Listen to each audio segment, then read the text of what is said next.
मैं बताऊं कि इन्होंने अपना जो एमबीबीएस किया लखनऊ से, एमडी भी लखनऊ से किया और डीएम जो है इन्होंने कानपुर से किया। और ये अपने इस हुनर में मशहूर माने जाते हैं। ये जो ऑपरेट करते हैं, एंजियोप्लास्टी करते हैं या बाईपास सर्जरी करते हैं, इसमें इनका कोई तोड़ नहीं। और इनका बड़ा प्यार है। इनके अंदर एक सबसे बड़ी खूबी है कि ये सोशल वेलफेयर के लिए इन्होंने अपनी लाइफ को डेडिकेट कर रखा है।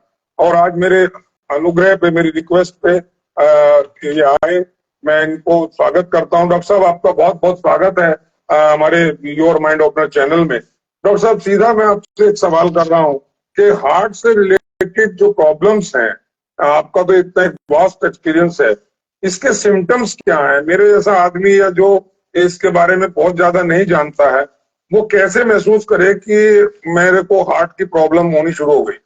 सबसे पहले तो मैं आपको धन्यवाद देना चाहूंगा। शर्मा जी हमारे पर्सनल मित्र हैं और काफी सोशल काम भी कर रहे हैं। अगर इस तरह की जागरूकता के लिए अगर आपने एक प्रोग्राम या प्लेटफॉर्म बनाया हुआ है, तो अपने जो आपका प्रोफेशन है, जो कि एडवोकेट है, उसके अलावा ये this is a big social service actually, and it's not easy for him also to tell the public that to catch hold of people and tell them to take your time. Waiting is not easy. So I really congratulate him, and he's also one of the stars for this social cause. मैं cardiologist हूँ Delhi Apollo hospital में, और मैं angioplasty angiography का विशेषज्ञ हूँ और रहने वाला लखनऊ से हूँ। हमारे पिता श्री, हमारे फादर मेडिकल कॉलेज लखनऊ में प्रोफेसर है, हमको पढ़ाया है। आजकल उनका आशीर्वाद से ही सब कुछ है। मैं एक बिफोर आई स्टार्ट में दिल की बात बोलना चाहता हूँ। जब टीचर्स डे हो रहा था तो उस दिन मैंने कॉम्प्लेक्स एंजियोप्लास्टी की। हमारे बहुत इंपॉर्टेंट गुरु हैं फ्रांस में, प्रोफेसर एलन क्रीबियर, जिनसे मैंने एंजियोग्राफी एंजियोप्लास्टी सीखी है। फादर ऑफ टाबी है और नोबेल प्राइज के लिए एस्पिरेंट है, उनको शायद मिलेगा नोबेल प्राइज।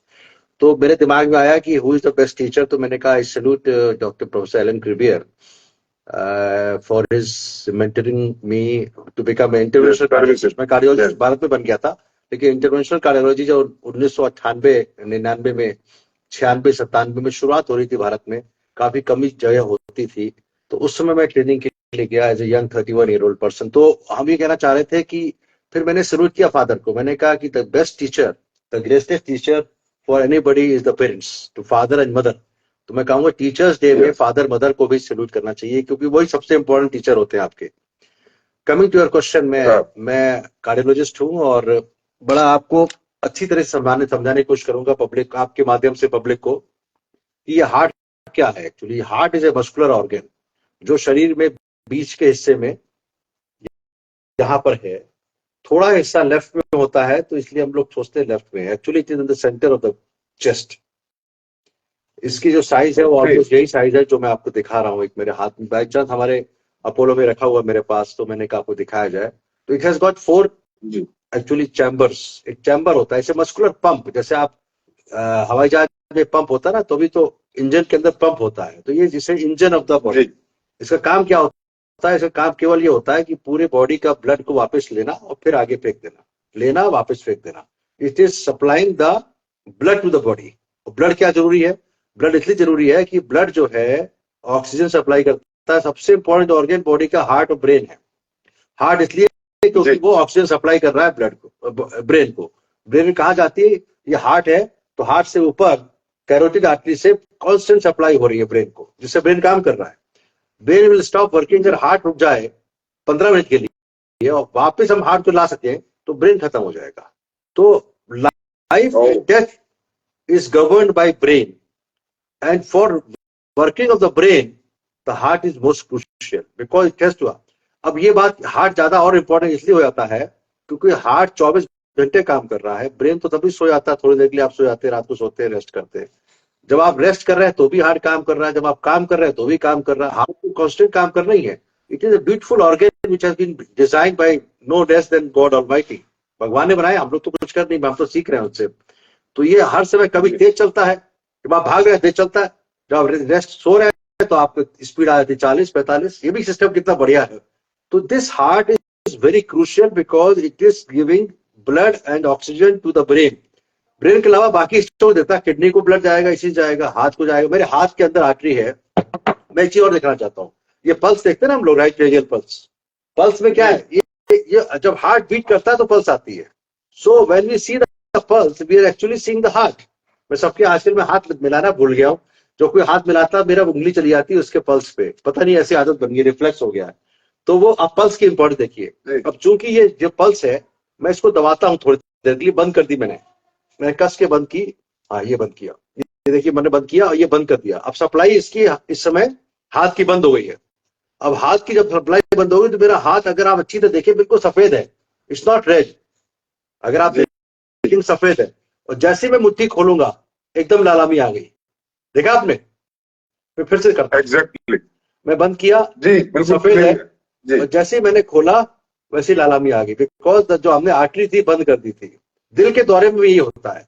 दिल के दौरे में क्या होता है, हार्ट को खुद को आप बताता हूं, हार्ट तो ऑर्गेन है जो पूरे बॉडी सप्लाई कर रहा है, अभी चलने के लिए खुद को भी ब्लड चाहिए इसको। तो ये 3 नसें होती हैं हार्ट के अंदर जो कि इसको ब्लड सप्लाई कर रही होती है, कोरोनरी आर्टरीज कहते हैं। चूंकि ऑटोमेटिक ऑर्गेन है, जैसे कि अगर आप मोटर जो होता है बिजली का मोटर, जिससे आप मोटर हर जगह, पंखे में भी है, कार के इंजन में भी है, हवाई जहाज के इंजन में मोटर ही तो है, व्हिच इज अ पंप। तो उसको भी सप्लाई के लिए हम लोग फ्यूल देते हैं। इसकी फ्यूल आती है, इसी सप्लाई जो आती है इन नसों द्वारा, जो कि सबसे पहले हार्ट क्या काम करता है, एओर्टा है, अपने को सप्लाई करता है। 2 आर्टरी निकलती हैं लेफ्ट और राइट, जो हार्ट की मस्कुलर ऑर्गेन को सप्लाई करती है। Then it gives to the other part of the body. तो सबसे पहले अपने को पेट भरिए, जिससे मैं चलता रहूं, फिर हम बाकी को दें। तो ये 2 आर्टरी होती है, वो पतली पतली होती है, 3 मिलीमीटर चौड़ाई होती है, 3 मिलीमीटर, वो हार्ट की बॉडी को सप्लाई कर रही है। अब इनमें कभी ब्लॉक आ जाता है, इसके अंदर कोलेस्ट्रॉल जम जाता है, उसका डायग्राम दूसरा है, मैं दिखाऊंगा, तो हार्ट का दर्द होता है। अब सबसे इंपॉर्टेंट बात है जो आपको क्वेश्चन पे आता है, अभी भूमिका बना रहा था कि हार्ट का क्या काम, कैसे हार्ट कैसे चलता है, उसकी 2 नसों में सप्लाई होती है, उसकी वजह से। अब आपने कहा कि चेस्ट पेन होता है तो आदमी घबराता है, क्योंकि चेस्ट में सबसे इंपॉर्टेंट, चेस्ट के अंदर हार्ट होता है, लंग्स भी होता है, बोन भी होती है, रिब भी होती है, और कई चीजें होती है जैसे सप्लाई होती है, मस्कुलर बॉडी है, कार्टिलेज है, रिब्स है। लेकिन जब छाती में दर्द होता है तो आदमी घबराहट इसलिए होती है, सबको होती है, नॉर्मल, कि कहीं मुझे एंजाइना तो नहीं हो रहा, कि दिल का दर्द तो नहीं है, क्या मुझे हार्ट अटैक तो नहीं हो जाएगा, कहीं मैं मृत्यु तो नहीं हो जाएगी। आकस्मिक मृत्यु हार्ट अटैक से होती है। हार्ट अटैक के 50% लोगों को, हाँ अभी बता रहा, दुनिया भर का ये आंकड़ा है, 50% दिल के दौरे के पेशेंट अस्पताल नहीं पहुंच पाते। हम लोग जो इलाज कर रहे होते हैं वो तो जो अस्पताल पहुंच गए हैं, जो घर में मृत्यु हो गई, सोते सोते डेथ हो गई, कार्डियक अरेस्ट हो गया, आपने बहुत सुना, आपने died in home, on the way, ambulance jam में फंस गई, अस्पताल ही नहीं पहुंच पाया, या ऐसे अस्पताल पहुंच गया जहां पर सुविधा नहीं है। तो you have to be very lucky. अगर हम तो कहते जो मरीज मेरे अस्पताल पे आ गया, इसमें कार्डियोलॉजी में गोल्डन आवर जिसको स्पेसिफाई करते हैं, हाँ गोल्डन आवर, वो क्या है? वो ये है कि अगर हमने जैसे कहा कि हार्ट के अंदर जो नस के अंदर ब्लॉक हुआ, दिल का दौरा का मतलब होता है कि हार्ट के अंदर की एक नस 100% बंद हो गई, 100% बंद हो गई। जब वो थाई का पीछे एक वो रखा हुआ है वहां पे, इसको कंटिन्यू करिए इसको जी, ये फोटो फ्रेम है ना, इसके आगे, हाँ ये जो आगे, हाँ ये मॉडल ये वाला, हाँ फोटो फ्रेम के जस्ट आगे, नहीं इसके पीछे लाल रंग का जो है फोटो फ्रेम के जस्ट आगे, हाँ ये उतारिए, पूरा उतारिए, ये फोटो फ्रेम उतार दीजिए इसमें से। तो मैं आपको एक डायग्राम द्वारा दिखाऊंगा कि गोल्डन आरा आपने पूछा, ये देखिए डायग्राम है जी, ये एक मॉडल है जिसमें हार्ट की नस दिखाई गई है, ये काट के देख रहे हैं, ये हार्ट की नस है, ये हार्ट की नस को काट के दिखाया है। इट इज मतलब नस है, नस को हमने अंदर खोल दिया। अब यहाँ बिल्कुल नस नॉर्मल है, देयर इज नो ब्लॉकेज। यहाँ पे 10% 20% कोलेस्ट्रॉल जमा है, यहाँ पे 30%, यहाँ 40%, या 50%, या 70%, और यहाँ 90%। देखिए पूरा कोलेस्ट्रॉल जम गया है। जब ये पूरा जम जाता है, 90% अभी भी सप्लाई हो सकती है क्योंकि थोड़ा सा ब्लड जा सकता है इस बोर्ड से, तो ये पूरी बंद हो जाती है तो उसको दिल का दौरा कहते हैं। और दिल का दौरा जब होता है तो दिल के दौरे में नस पूरी बंद हो जाती है, छाती में सीवियर पेन होता है, कई बार फड़फड़ा जाता है तो कार्डियक अरेस्ट उनका इतना गाढ़ा हो जाता, कोलेस्ट्रॉल मींस मतलब इतना खून गाढ़ा हो जाता है, वो जम जाता है कि वो ब्लॉक करता है उसको। यस, अब मैं बताऊं, अब गोल्डन आवर के बारे में बताइए। जब नस पूरी बंद हो जाती है, अगर 1 घंटे के अंदर नस खोल दी जाए तो इसकी मांसपेशियों को कोई क्षति नहीं होती प्राइमरी एंजियोप्लास्टी द्वारा। या तो हम स्ट्रेप्टोकाइनेज नाम की दवा दे, खून का थक्का खोल दे, या हम उसको नस डायरेक्ट पेशेंट को एंजियोग्राफी के लिए ले जाते हैं और कैथ लैब में जाके उसकी एंजियोप्लास्टी करते हैं, नस खोल देते हैं, क्लॉट निकाल देते हैं। इसको गोल्डन आवर कहते हैं। हमने कई पेशेंट इस तरह किया, अभी रिसेंटली भी किया और उसके पहले भी हमने किया। 26 साल लगा था, 19 साल लगा था, उसको हार्ट अटैक हुआ, नस पूरी बंद हो गई। हम सीधे 1 घंटे के अंदर कैथ लैब में ले गए और उसके अंदर एंजियोग्राफी करी और खून घोलने के लिए और खून का वो थक्का निकाल दिया बाहर और स्टेंट लगा दिया। तो ये प्रोसेस इसलिए गोल्डन आवर कहते हैं। 1 घंटे के अंदर करते हैं तो हार्ट के अंदर क्षति कम होती है। क्षति मतलब उसके अंदर डैमेज कम होता है, हार्ट की पंपिंग बरकरार रहती है। क्योंकि अदरवाइज किसी अगर हार्ट को सपोज करीब 4 घंटे निकल गए या 6 घंटे निकल गए या 12 घंटे निकल गए या 36 घंटे निकल गए तो हार्ट का वो हिस्सा जो सप्लाई कर रहा था वो मर जाता है। तो हार्ट की पंपिंग फंक्शन जो नॉर्मली 60% होती है गिर के आती 40 या 35, तो हार्ट की लाइफ लॉन्गेविटी खत्म हो जाती है। अब मैं आपको सबसे जो पहला क्वेश्चन पे वापस आता हूं। आपने कहा कौन सा दर्द छाती का है, सॉरी हार्ट का है, कौन सा छाती का दर्द? ये पब्लिक के लिए बहुत जरूरी है क्योंकि पैनिक हो जाते हैं लोग। अगर छाती में दर्द हो रहा है एक पॉइंट पे, कभी यहां कभी यहां कभी यहां कभी यहां कभी वहां, और सेकंड्स में 10-12 सेकंड में खत्म हो जाता है, 2 सेकंड ही आता चलाता है करंट की तरह, वो दर्द कभी हार्ट का नहीं होता, वो मांसपेशियों का ही दर्द है। दूसरा दर्द जो होता है जो लगातार बहुत देर तक चल रहा है और तेज हो रहा है एक पॉइंट पे और 24 घंटे 48 घंटे 3 दिन से 10 दिन से दर्द चल रहा है, वो भी हार्ट का नहीं होता। अब हार्ट का दर्द कौन सा होता है जिसको हम हार्ट का दर्द कहें?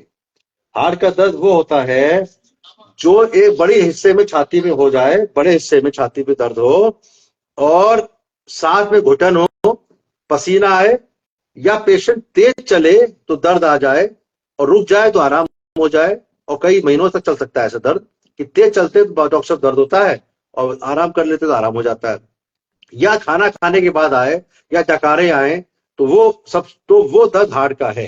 ये ईसीजी में चेक करके हम लोग पता करते हैं कि हार्ट जिस समय दर्द ये दर्द सेंटर ऑफ द चेस्ट होता है या लेफ्ट साइड होता है या कहाँ होता है? मोस्टली सेंटर में होता है। It can go to the left और राइट लेकिन मोस्टली सेंटर में होता है।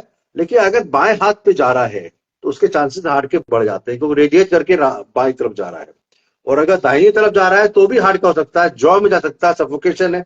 It is the quality of pain and little location of the pain which will decide whether it is cardiac pain और not. अगर कार्डियक पेन है तो confirm कैसे हो, लेकिन फिर भी हम कहते हैं पब्लिक के लिए जानकारी के लिए ज्यादातर लोगों को डॉक्टर के पास जाना ही पड़ेगा। लेकिन डॉक्टरों को जानकारी के लिए बताना चाहता हूं, कई एमबीबीएस डॉक्टर होते हैं, कई फिजिशियंस होते हैं, कई आरएमपी हमारे हैं जिनको सारी जानकारी नहीं है, उनके सिखाने के लिए बताऊंगा। जिसको आप लाइव करिएगा डॉक्टर्स के बीच में, जो क्योंकि सबसे इंपॉर्टेंट डायग्नोसिस बनती है हिस्ट्री से, किस तरह का पेन है। ईसीजी में भी normal, still the patient can have heart attack. ECG second time करेंगे तो खराब आ गया, आपने इको नॉर्मल आ गया तब भी आपके ब्लॉकेज हो सकते हैं। तो आपकी सबसे इंपॉर्टेंट बात होती है talk to the patient and the quality of pain, what kind of pain, कितनी देर के लिए हो रहा है, पूरी छाती में है, साथ में घुटन भी हो रही है कि नहीं हो रही, पसीना आ रहा है कि नहीं आ रहा, चलने से बढ़ रहा है कि नहीं बढ़ रहा है, घट रहा है कि नहीं घट रहा है, खाना खाने के बाद आता है। तो there are various pin pointing question which is asked by the doctor to the patient to diagnose whether the pain is of cardiac nature और नॉन कार्डियक। अब बात आपने तो पहला क्वेश्चन ये पूछा था, दूसरा क्वेश्चन पूछा था कि इसमें डायग्नोसिस कैसे करेंगे। तो इससे पहले हम डायग्नोस पे आए कि सर एक मेरा था सवाल, क्या हार्ट अटैक में पेन मस्ट है, पेन का सिम्टम होना मस्ट है, या विदाउट पेन भी हार्ट फेल या हार्ट अटैक होता है? ये बहुत अच्छा क्वेश्चन है, और कई बार साइलेंट इस्कीमिया या साइलेंट एंजाइना या silent heart attack is quite common. Diabetes population में कई बार सिम्टम्स बहुत वेग होते हैं। वेग मतलब उनको पता ही लगता कि एक्चुअली उनको हल्का सा घुटन हुई या हल्की पेट में जलन हुई या हल्की छाती में जलन हुई और उनको सीधे एमआई हो गया। तो 30% of diabetic patient will have a symptom of silent ischemia और साइलेंट एंजाइना। इसीलिए हम कहते हैं कि जो डायबिटिक है या हाई ब्लड प्रेशर है, जिसकी फैमिली हिस्ट्री हार्ट की है, उनको रेगुलर चेकअप कराते रहना चाहिए। और रेगुलर चेकअप इसलिए, किस तरह के चेकअप, टीएमटी, इको, ईसीजी, ये रेगुलर डॉक्टर से मिलते रहना चाहिए हर साल में कम से कम एक बार। तो silent ischemia, silent angina, silent heart attack तो इतना खतरनाक है, इसीलिए पहले से डायग्नोसिस बन जाए। इसको तो कोई अस्पताल में साइलेंट अटैक हो जाए किसी को, कैसे क्या कर लेंगे आप लोग? You have to be very lucky to be diagnosed. तो सबको सिम्टम नहीं होते, वेग सिम्टम। जैसे हमारे एक प्रोफेसर थे बहुत पुराने लखनऊ में, वो स्टेशन पे गए और अटैची लेके जा रहे थे, उनको गैस बन रही थी, 24 घंटे से गैस बन रही थी, डाइजीन टाइप जो आता है, लिक्विड आता है, वो ले रहे देखिए, और सडनली हार्ट अटैक हुआ, ही जाए। इस तरह के पेशेंट्स हमारे अपोलो में भी सीनियर कंसल्टेंट्स हैं, ऐसे भी उनको गैस बन रही, रात भर गैस बनती रही, सुबह आके ईसीजी कराया, देखा ईसीजी में खराबी आ गई। ये बड़ा कंफ्यूजिंग है डॉक्टर साहब, कि अक्सर हम सोचते हैं ये गैस का दर्द है, हम हींग लेते हैं, हम कोई और पचनोल लेते हैं, या कोई और चूर्ण ले लेते हैं, या कोई ऐसी चीज जिससे गैस पास हो जाए, तो होता वो कई बार हार्ट का है, हम उसे सोचते हैं गैस का है, या गैस का होता है, हम हार्ट का सोच के और लोकल डॉक्टर के पास चले जाते हैं, वो हमारे को एक तरह से मैं कहूँ विक्टिमाइज कर देता है। ऐसा भी अक्सर नहीं, अदर वे अराउंड कम होता है।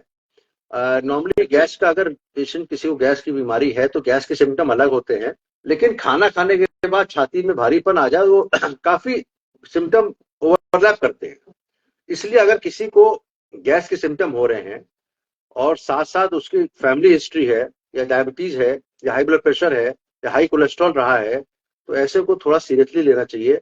तो उसको हम लोग बड़े ध्यान से ईसीजी करते, इको करके, टीएमटी करके, ब्लड टेस्ट करके, और कई बार सीटी स्कैन एंजियोग्राफी करके फाइनल करते हैं, और कई बार एंजियोग्राफी भी करनी पड़ जाती है कि इसको हार्ट की प्रॉब्लम है कि नहीं। अभी हमारे पास 2 पेशेंट मॉरिशस से आए, उनको यही सिम्टम थे, वेग सिम्टम थे, और क्लासिकल नहीं थे, but they wanted to be 100% sure कि मुझे हार्ट की प्रॉब्लम है कि नहीं। तो फिर उनको हमने फाइनली उनको एंजियोग्राफी करी, और एंजियोग्राफी से कंफर्म करा कि ब्लॉकेज है, माइनर ब्लॉकेज है, मेजर है, माइनर ब्लॉक निकले, and they are very happy. तो sometime angiography becomes almost 100% diagnostic confirmation कि उसको हार्ट की प्रॉब्लम है कि नहीं है। तो एंजियोग्राफी से बचना नहीं चाहिए। कहने मतलब कुछ लोग कहते हैं यार एंजियोग्राफी मत कराओ, बिना एंजियोग्राफी बता दीजिए, तो वो मैं पब्लिक को बताना चाहूंगा, अगर आपको एंजियोग्राफी की जरूरत है तो प्लीज जरूर कराइए, नहीं तो you can have someday you can have a serious disaster and things can be other way around. Okay, ये जो आपने बताया था वो खून गाढ़ा हो जाता है, कोलेस्ट्रॉल जम जाता है, that can not be cured by medicine only और इंजेक्शन, या अब आपको हम एक बार फिर से बार आप 2 सवाल पूछा, क्वेश्चन बड़ा इंपॉर्टेंट क्वेश्चन है। दिल का दौरा होता है, दिल का दौरा मतलब नस पूरी बंद हो जाए। मैं फिर से इस डायग्राम को लाऊंगा आपके पास, ब्लड का वहां ना पहुंचना, ब्लड का वहां ना पूरी नस बंद हो जाएगी, पूरी खुली हुई है, देख रहे हैं ये 90%। ठीक है, जब पूरी बंद हो जाएगी उसको कहते हैं दिल का दौरा। कोलेस्ट्रॉल जमता है ओवर ईयर्स टुगेदर। इसमें शायद लिखा हुआ है कि फर्स्ट 10 साल, 15 साल, 20 साल लग जाते हैं कोलेस्ट्रॉल जमने में, और इसी कोलेस्ट्रॉल पे अगर खून का थक्का जम जाए, जो कि 10 मिनट के अंदर जम सकता है, तब दिल का दौरा पड़ता है। तो कोलेस्ट्रॉल और clot are 2 different things. Cholesterol invite clot, अगर किसी कोलेस्ट्रॉल जमा है तो उसको यहाँ पे एंजाइना होगा, चलने में दर्द होगा, बैठे बैठे दर्द नहीं होगा उसको। लेकिन इसी कोलेस्ट्रॉल में because of some risk factors patient can have clot formation. Clot formation जब हो जाता है तो वो खतरनाक होता है, वो ज्यादा खतरनाक होता है। तो डॉक्टर साहब आपने बताया दो वेन्स होती हैं, 2 नसें हैं, 2 आर्टरी होती है, वेन नहीं आर्टरी, आर्टरी। तो उनमें एक अगर ब्लॉक हो गई कंप्लीट, तो क्या दूसरे से आदमी चलता रहेगा? हाँ, ऐसा होता है। राइट कोरोनरी आर्टरी, जैसे ये आर्टरी लेफ्ट है, इधर राइट में है। राइट कोरोनरी आर्टरी के बार पूरी बंद हो गई तो लेफ्ट से कोलेटरल सप्लाई हो जाती है, और वो काम चलाऊ होती है। मतलब it is you have to go to cardiologist, authenticate by cardiologist. एक और लोकल भाषा में कहते हैं, डॉक्टर के पास गए, उन्होंने कहा तुम्हारी तो दोनों 90% बंद थी, 80% बंद थी, नहीं आते तो 2-4 दिन में मर जाते, ऐसा कुछ। सही बात है, पेशेंट्स बात बिल्कुल सही बात है। अगर हमने एंजियोग्राफी करी और तीनों आर्टरी में 90% है, 90% विल इनवाइट क्लॉट, 90% से डेथ नहीं होगी। अगर वही कोलेस्ट्रॉल 90% में क्लॉट जम जाएगा, जो दिखाया मैंने आपको, तो वो 100% हो जाएगी। 100% आर्टरी चाहे लेफ्ट वाली हो चाहे राइट वाली हो, उससे सब में डेथ नहीं होती है। डेथ कब क्लॉट पड़ने के बाद एंजियोप्लास्टी जरूरी है, एंजियोग्राफी जरूरी है। क्लॉट पड़ने के बाद किसी को एंजाइना हो रहा है उसको एंजियोग्राफी करानी। और अगर वो सिर्फ कोलेस्ट्रॉल बढ़ गया है, वहां जम गया, वो that can be cure by medicine. No, मेरी बात समझिए, मैं आपको मैं फिर से पूरा समझाता हूँ। मैं 3 मिनट लूंगा, फिर टाइम आपके पास भी नहीं है। हार्ट के अंदर, नसों के अंदर कोलेस्ट्रॉल जमता रहता है 10%, 20%, 25%, 30%, 40%, 50%, 70%। 70% तक कोई तकलीफ नहीं होगी, चाहे तीनों नसों बन जाए। ओके सर 70 के ऊपर ब्लॉकेज आएगा तो छाती में दर्द, एंजाइना होगा, वो भी तेज चलने में, दौड़ने भागने में। जब 90% हो जाएगा तो कम थोड़ा चले, 10 कदम चले, छाती में दर्द हो गया। जब 95% हो जाएगा तो छाती में रेस्ट में भी थोड़ा उठे और छाती भारी हो गई, नहाए। तो ये जो आपने कहा 70% तक, प्लीज डोंट डिस्टर्ब मी, मैं बोले। जी, तो आपको जब 95% नस बंद होने तक केवल उसको एंजाइना होगा, दिल का दौरा नहीं पड़ेगा। अब इस 95% में खून का थक्का जम जाए, जरा सा बोर है, 3 मिलीमीटर की आर्टरी है, उसको 90% बंद कर दीजिए, कितना मिलीमीटर रह गया? उसके अंदर खून जैसे गाढ़ा हुआ और खून जम गया, तो पूरी नस पूरी चौको ब्लॉक हो गई, और चौको ब्लॉक होते ही हार्ट का एक हिस्सा की सप्लाई खत्म हो गई। इसको कहते हैं दिल का दौरा। अब इसमें दिल के दौरे में हार्ट में 3 चांसेस हैं, या तो छाती में दर्द होता रहेगा, बस पसीना आएगा, मरीज ठीक रहेगा। अगर ये ऊपर की नस में तने में बंद हुआ तो क्या हार्ट फड़फड़ाएगा और रुक जाएगा, that will lead to death. तो इसीलिए कहना है कि अगर डिपेंडिंग अपॉन द लोकेशन, कहां पे, जैसे पेड़ है, पेड़ के तने को आप, मेन तना है उसके अंदर हार्ट दिल का दौरा पड़ जाए, पेड़ गिर जाएगा, और अगर शाखा में होगा तो पेड़ नहीं गिरेगा। इसलिए वो पता कैसे लगे कहां ब्लॉक है, वो एंजियोग्राफी से पता लगेगा। कोलेस्ट्रॉल केवल जमा है तो हम लोग बैलून एंजियोप्लास्टी स्टेंट लगा के ठीक कर देते हैं 70% के ऊपर। अगर दिल का दौरा वाला गोल्डन आवर में आ गया तो हमने क्लॉट निकाला और कोलेस्ट्रॉल को भी साफ कर दिया बैलून एंजियोप्लास्टी से और स्टेंट लगा दिया। तो ये है दोनों, इसे mixture of the two things, लेकिन बीमारी उसी नस में। मैं ये आ रहा था, आपने एक बात कही कि 70% तक हो जाता है, कोई दिक्कत नहीं होता है, 90 होता है, तो 70% तक अगर दिक्कत तो नहीं हो रही है, but date can be detected by doctor. If मैं जाता हूँ, जैसा मेरा जरा चेक कर दीजिए, नहीं, ओके और नॉट, 70% तक, तो 70-50% तक वो डिटेक्ट ही नहीं होगा। यस, 70-50% तक तो TMT normal, echo normal, ECG normal, अब ये 3 टेस्ट होते हैं, अच्छा, सब नॉर्मल है। राइट। मरीज आया मेरे पास, होल बॉडी चेकअप, मैंने देखा अरे इसका तो ईसीजी बिल्कुल नॉर्मल है, इसका टीएमटी भी नॉर्मल है। मरीज पूछता है मैं बिल्कुल ठीक हूँ। मैंने कहा इतना तो ठीक है कि आपको अभी दिल का दौरा नहीं हुआ है, आगे हो सकता है, क्योंकि अभी हमने आगे जांच करेंगे तब पता लगेगा कि आपके 50% ब्लॉकेज है कि नहीं है। वो कैसे पता लगेगा? और सबकी एंजियोग्राफी होती नहीं है और करने की जरूरत भी नहीं पड़ती। एक सीटी स्कैन एंजियोग्राफी आई है, तो आज शुरू के 5-6 साल हो गए, अच्छे आ रहे हैं। उसमें हम सब सारे मरीजों को, जैसे आप है या हम है, नॉर्मल आदमी को भी सीटी स्कैन एंजियोग्राफी करानी चाहिए, ये पता करने के लिए कि आपकी किसी नस में 50% ब्लॉकेज तो नहीं है। अगर है, अगर नहीं है तो आप क्लियर हो गए। अगर है तो हम ऐसी दवाई देते हैं कि 50% में क्लॉट ना जमे, पहली बात, या कोलेस्ट्रॉल आगे ना बढ़े।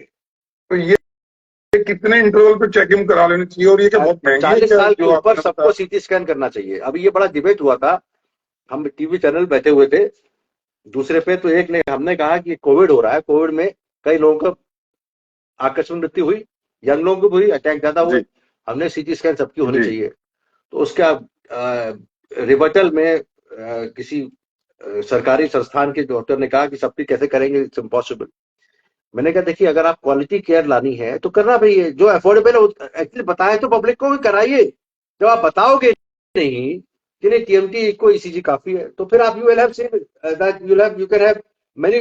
देखिए एक भी लाइफ जाती है, चाहे गरीब आदमी हो चाहे अमीर हो, लाइफ इज लाइफ। तो अगर हम पब्लिक को बताएंगे नहीं, सीटी स्कैन, बीच में डिबेट भी हुआ, एक आर्टिकल छपा, मैंने भी छापा, मेरे हिसाब से CT scan coronary angiography should be done of to every patient after age of 40-45, पता करने के लिए। नहीं करा सकते, मजबूरी है तो अलग बात है, अफोर्डेबिलिटी नहीं है, सरकारी अस्पताल में भीड़ लगी है, अवेलेबल नहीं है, लेकिन जो अफोर्डेबल है, जो सक्षम है, जो जिनकी फैमिली हिस्ट्री है, आप है या मैं हूं, मैंने करा लिया, आपको भी करेंगे हम। तो ये टेस्ट होना चाहिए सबका to confirm whether there is, क्योंकि TMT normal, echo normal, ECG normal, अब कब इसको दौरा पड़ेगा नहीं पड़ेगा ये नहीं पता। अगर स्ट्रॉन्ग फैमिली हिस्ट्री है, अगर डायबिटिक है, प्री डिस्पोज पॉपुलेशन है, हाई ब्लड प्रेशर है, हाई कोलेस्ट्रॉल है, तो उनको तो कराना ही है। लेकिन even without these I will suggest everybody to go ahead with this test. लेकिन चलिए वो आया प्रिवेंशन के लिए। अब इलाज ये है, कई लोग टालते रहते हैं, छाती में दर्द हो रहा है, डॉक्टर साहब एंजियोग्राफी से डर लगता है। क्यों डर लगता है? कि बाईपास ना करनी पड़ जाए। इस चक्कर में many patients keep on postponing this important test even when they are indicated। तो मैं आपके माध्यम से कहना चाहूंगा, हर पेशेंट को जिसको एंजियोग्राफी की जरूरत है कराइए। एंजियोग्राफी आजकल पैर की नसें दिख रही है। डॉक्टर साहब आपने बाईपास का जिक्र किया, बाईपास का जिक्र, एक छोटा सा सवाल है, किसी का बाईपास सर्जरी हो गया, क्या उसके बाद में उसको दोबारा बाईपास या दोबारा स्टंट की जरूरत पड़ सकती है? बाईपास की लाइफ 8 से 10 साल होती है, कुछ लोग सोचते हैं बाईपास करा लिया हम अमृत हो गया, 100% श्योरिटी, ऐसा नहीं है। बाईपास भी बंद हो जाते हैं 8 साल के अंदर, 5 साल के अंदर, 10 साल के अंदर बाईपास बंद हो जाते हैं। अगर आजकल लॉन्गेविटी बढ़ानी है तो हम बाईपास के बाद भी एंजियोग्राफी और एंजियोप्लास्टी की जरूरत पड़ती है। हमने अभी लेक्चर लिया था बड़े ऐसे भी पेशेंट मेरी नजर में आए जिन्होंने बाईपास कराया, 2-3 महीने बाद उनको फिर प्रॉब्लम हो गई, तो डॉक्टर ने कहा कि आपको दोबारा एक वो कुछ डालना पड़ेगा, स्टेंट वगैरह डालना। सही बात है, सही बात है। ऐसा होता है, बाईपास कई बार जल्दी बंद हो जाते हैं। पैर की जो नस वाले बाईपास होते हैं ना, उसकी लाइफ कम होती है, वो बंद हो जाते हैं तो हमको फिर से एंजियोग्राफी एंजियोप्लास्टी करनी पड़ती है। देखिए, एक हमारे अभी हमने एक पेशेंट के 4 स्टेंट लगाया परसों, 4 उससे फ्लोर पे पेशेंट थे। अब हमने 4 स्टेंट लगाया, उनके 3 स्टेंट पहले लगा चुका हूं मैं। तो उनको और जगह ब्लॉकेज आते रहते हैं। कुछ पेशेंट ऐसे होते हैं दवा कम खाते हैं, रेगुलर नहीं चेकअप कराते, जो रेगुलर चेकअप भी कराते हैं, बॉडी की टेंडेंसी है ब्लॉक आने का। सबको तो एंजियोप्लास्टी जरूरत नहीं पड़ती, सबको एंजियोग्राफी जरूरत नहीं पड़ती। Population total incidence of coronary artery disease only 10% approximately, 90 लोगों को नहीं आती। तो 10% वाले जिनको होती है उनको बार बार हो सकती है, इसलिए आपको कई बार स्टेंट बार बार लगाने पड़ते हैं। आफ्टर फ्यू ईयर्स क्या सिम्टम्स आपने बता दिए। हमारे पास थोड़ा टाइम की, आपको भी जाना है मीटिंग में, मुझे मालूम। अब मैं सीधा क्योर पे ना आकर के, जो मेडिसिन है वो तो डॉक्टर्स के पास जब जाएगा तो उसको मिलेगा, जो भी ट्रीटमेंट होगा। मैं आ रहा हूँ इसकी प्रिकॉशन पर, कि हम क्या प्रिकॉशंस लें कि हमें हार्ट की बीमारी ना हो। आम आदमी किस तरह से अपने आप को इससे बचा सकता है? 2 तरह के पेशेंट हैं। क्या क्या प्रिकॉशन? हाँ, 2 तरह के पेशेंट होते हैं। एक पेशेंट होता है जिसको कहते हैं कि जो रिस्क फैक्टर्स है वो है। रिस्क फैक्टर्स क्या क्या है? Diabetes, high blood pressure, cholesterol, smoking, obesity, family history of heart disease. फिर से बोल रहा हूँ, diabetes, high blood pressure, obesity, smoking, tobacco and family history of heart disease, यानी उसके फैमिली में किसी को है, वही रिस्क फैक्टर है आजकल। और आप तो क्या होगा, लैक ऑफ स्लीप। अल्कोहल का क्या रोल है सर? अल्कोहल नहीं है। Lack of sleep, alcohol is not related to heart disease. No. आप तो ग्रीन सिग्नल दे रहे हो। नहीं, शाम वालों को, क्लब वालों को ग्रीन सिग्नल, लेवर फेल हो जाएगा ना। Okay. Diabetes, high blood pressure, cholesterol, high cholesterol blood के अंदर, diabetes, high blood pressure, cholesterol, smoking, tobacco, family history, यानी कि माता पिता, भाई बहन, चाचा ताऊ, किसी को हार्ट की प्रॉब्लम, मामा मामी, और अत्यधिक मानसिक तनाव, बैड लाइफ स्टाइल, जिसमें कि आप खाना गलत समय खा रहे हैं और जंक फूड खा रहे हैं, और लैक ऑफ स्लीप। ये 4, अब तो मैं कोविड भी कहूंगा। अगर किसी को रिस्क फैक्टर है तो क्या, डायबिटीज वाले को ब्लड शुगर कंट्रोल कर लीजिए, मोटापे वाले को वेट कम कर लीजिए, स्मोकिंग बंद करा दीजिए, हाई ब्लड प्रेशर कंट्रोल कर लीजिए। तो ये प्रिवेंशन वाली बात कर रहा हूं मैं। फैमिली हिस्ट्री है तो रेगुलर चेकअप कराते रहिए। कोविड हुआ तो भी रेगुलर चेकअप कराते रहिए। ज्यादा मानसिक तनाव हो तो आप साइकेट्रिस्ट से मिलिए। सुनिए, लैक ऑफ स्लीप है तो आप नींद जरूर ले पूरी। ये तो हो गया उस ग्रुप को जिसको रिस्क फैक्टर है।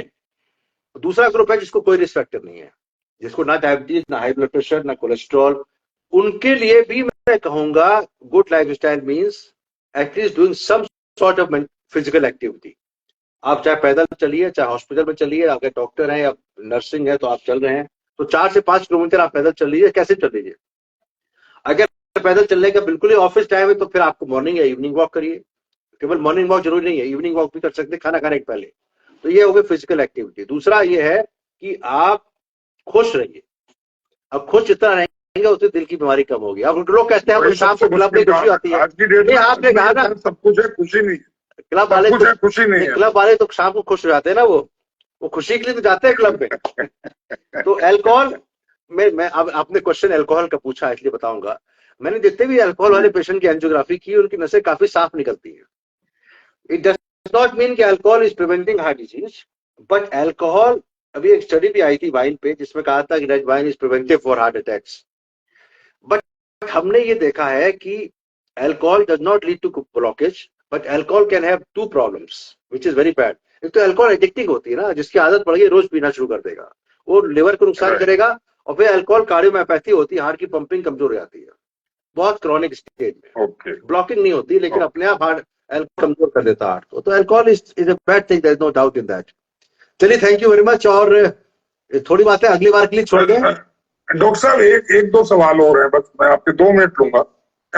हार्ट की प्रॉब्लम लेडीज और जेंट्स में सेम होती है या कुछ इसमें परसेंटेज का वेरिएशन? पहले कहा जाता था कि it is more in men than women, क्योंकि पहले वुमेन ज्यादा Yes. काम नहीं करती थी, दे वर मोस्टली होम, उनको मानसिक तरह होता नहीं था। Now with stressful life and many women are working in India also, तो now it is almost same. और दूसरा एक एक और मिथ है कि Yes. जब तक मेंस्ट्रुअल साइकिल चल रही है तो हार्मोन्स होते हैं estrogen, progesterone, they also preventive in heart attacks.